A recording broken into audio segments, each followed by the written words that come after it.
Imagine hearing a story about two men skulking the streets of Edinburgh, Scotland, murdering people just to sell their bodies to medical schools to be dissected and mutilated. Now, you might think this is the plot to a horror movie, but it's actual true crime events committed by William Burke and William Hare. As an avid fan of true crime, I've buried myself in research by reading The Anatomy Murders by Lisa Rossner and other articles. By the end of my speech, you will learn why the need for medical cadavers allowed Burke and Hare to profit from murder and how this affected the community of Edinburgh, Scotland in 1828. Now, another big event that happened in Scotland in the early 1800s was the Industrial Revolution. There was advancements in technology, especially in science and medicine. Now, this provoked doctors to seek new information about the human body and how to mend it.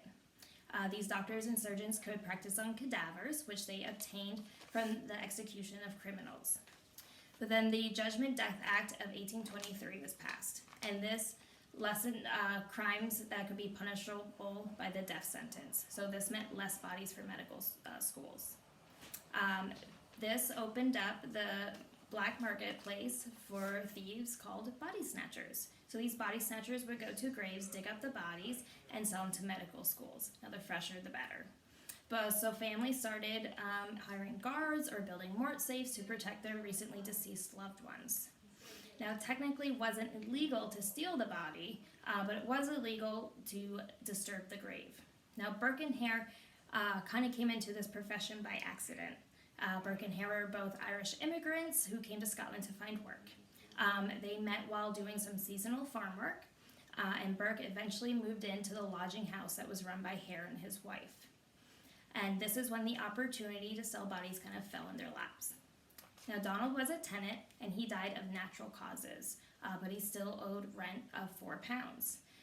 Hare convinced Burke to help him sell the body to the medical school. So they went up to the medical school and were referred to Dr. Robert Knox. Now, Dr. Knox was known as a prestigious doctor and a well-known anatomy teacher. So Dr. Knox bought the body for £7 and 10 shillings. In today's money, that would be a little over $1,000 US. Now, this was a lot of money to Burke and Hare.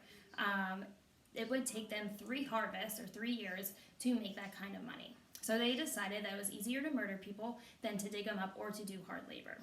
Now, as good businessmen do, they invested right back into their company of operation.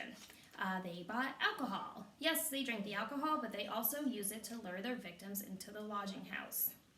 And after they lured them into the lodging house, they would kill them by one man placing his hand over the nose and mouth of the victim while the other man sat on the victim's chest.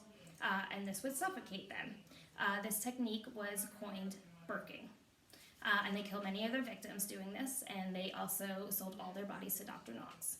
They came close to being caught when they sold the body of Daft Jamie to Dr. Knox. Now, his body was recognizable because it had distinguishable disfigurations and a club foot. When this was brought to Dr. Knox's attention, he denied it and then cut off Daft Jamie's head and feet to get rid of the evidence. Now, Burke and Hare, over 10 months, committed 15 murders.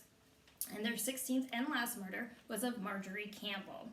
They also lured her into a lodging house, killed her, and then stuffed her body underneath the straw bed. They then left to find a wheelbarrow to move her body up to the medical school. Now, while they were gone, the other lodgers found the body and went to the police. But by the time the police came back, Burke and Hare were already there and disposed of the body to the medical school. The police didn't have a lot of evidence connecting Burke and Hare to the actual murder, but they brought in Hare to interrogate him, and Hare broke. He snitched on Burke in exchange for immunity, and then Burke was convicted and executed of the 16 murders on January 28th, 1829. And to further shame Burke, his body was to be donated to the medical schools for dissection. And they went even farther and actually used his skin to make a book and a few wallets. They also used his skeleton and put that on display in the Edinburgh Anatomy Museum. Now, not much is known of Hare after he left the jail in February of 1829. and Dr. Knox was not prosecuted for any of his actions in these murders. The silver lining to this is that the Anatomy Act of 1832 was passed, and this act produced more bodies for medical schools. They could now use the unclaimed bodies of orphans, mentally ill patients, and men in jail.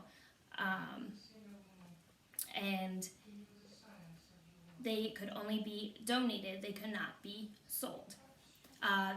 Teachers had to register and have a license to get a cadaver, so there was a paper trail leading up to it.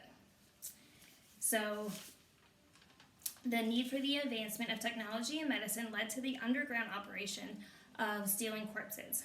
Burke and Hare profited off 16 murders. They were caught, but only Burke was executed. But this brought about the Anatomy Act of 1832, which enforced stricter guidelines in handling of cadavers. Now, thankfully, with more technology advancements, we can now use mannequins and computer simulations to learn more about the human body. And I'm sure these murders have been a little hard to digest, so to lighten your mood, try watching the dark comedy that was inspired by these murders called Burke and Hare, starring Simon Pegg. Now, take care of your body, because it's worth something to somebody.